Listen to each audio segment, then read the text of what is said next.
Pernah dengar lingkaran setan obat diabetes? Dari satu pil jadi 19 obat. Dari obat jadi dialisis. Awalnya cuma dikasih satu obat, metformin. Katanya ini tuh paling aman buat nurunin gula darah. Tapi lama-lama perut mulas, mual, badan lemas, kesemutan, kebas, dan kram. Dokter kasih tambahan, omeprazol buat lambung, gabapentin buat kebas dan kram, vitamin B buat cegah kekurangannya. Tapi gula masih tinggi. Lalu datanglah obat kedua, glibenclamid. Obat untuk paksa pankreas kerja keras produksi insulin. Hasilnya gula turun. Iya betul. Tapi muncul efek baru, hipoglikemia. Gemetar, lapar terus, berat badan jadi naik.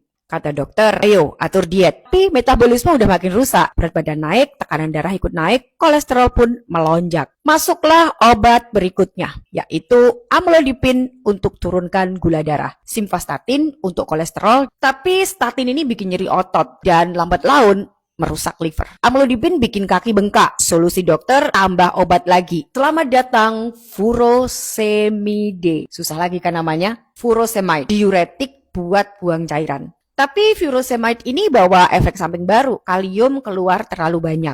Pasien mulai alami gangguan irama jantung. Solusinya, ya tambah lagi. Kalium klorida buat ganti elektrolit. Dan bisoprolol buat bantu stabilkan jantung. Sementara itu ginjal mulai kasih sinyal protes. Dokter tambah lagi losartan untuk pelindung ginjal. Dan untuk cegah komplikasi ginjal lebih parah, ditambahlah kalsium asetat. Tapi gula darah masih tidak stabil, pankreas sudah kelelahan. Akhirnya dokter angkat tangan dan bilang, sekarang waktunya mulai suntik insulin. Insulin tiap hari disuntik, efeknya gula darah lebih stabil. Tapi berat badan melonjak tajam. Ya udah, biar turun berat badannya, kamu minum Orlistat ya, obat buat penurun berat badan. Efek samping Orlistat, diare hebat. Solusinya tambah leporamid, obat anti diare. Dan ketika ginjal benar-benar menyerah, dialisis pun dimulai. Tubuh makin lemah, darah makin kental. Apotinalva diberikan buat atasin anemia. Ditambah clopidogrel, obat pengencer darah buat cegah stroke. Sampai akhirnya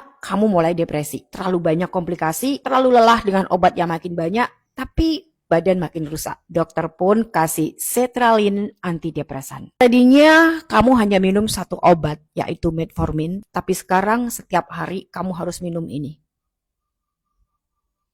Dulu kalau disuruh minum suplemen, aku pakai obat dokter aja, lebih aman. Kalau suplemen-suplemen gitu, takut nanti sama efek sampingnya. Dan sekarang, there you go, dari 1 menjadi 19. Gimana efek sampingnya? Dan tetap diabetesnya tidak sembuh. Gula darah masih naik turun, ginjal rusak, liver bengkak, jantung lemah, otak bingung, imun turun, kualitas hidup 0. Satu obat menyelamatkan satu organ, tapi merusak organ lainnya. Yang satu menurunkan kolesterol, tapi merusak liver. Yang satu bantu jantung, tapi bikin gagal ginjal. Yang satu nurunin gula, tapi bikin obesitas. Yang satu buat pencernaan, tapi ganggu penyerapan nutrisi. Sampai tubuh nggak tahu lagi harus menyembuhkan yang mana. Dan akhirnya dokter bilang, obatnya sudah maksimal. Sekarang kita cuma bisa jaga kualitas hidupnya. Jadi pertanyaannya sekarang, kamu mau berhenti di tahap mana? Sebelum terlambat, sadarilah.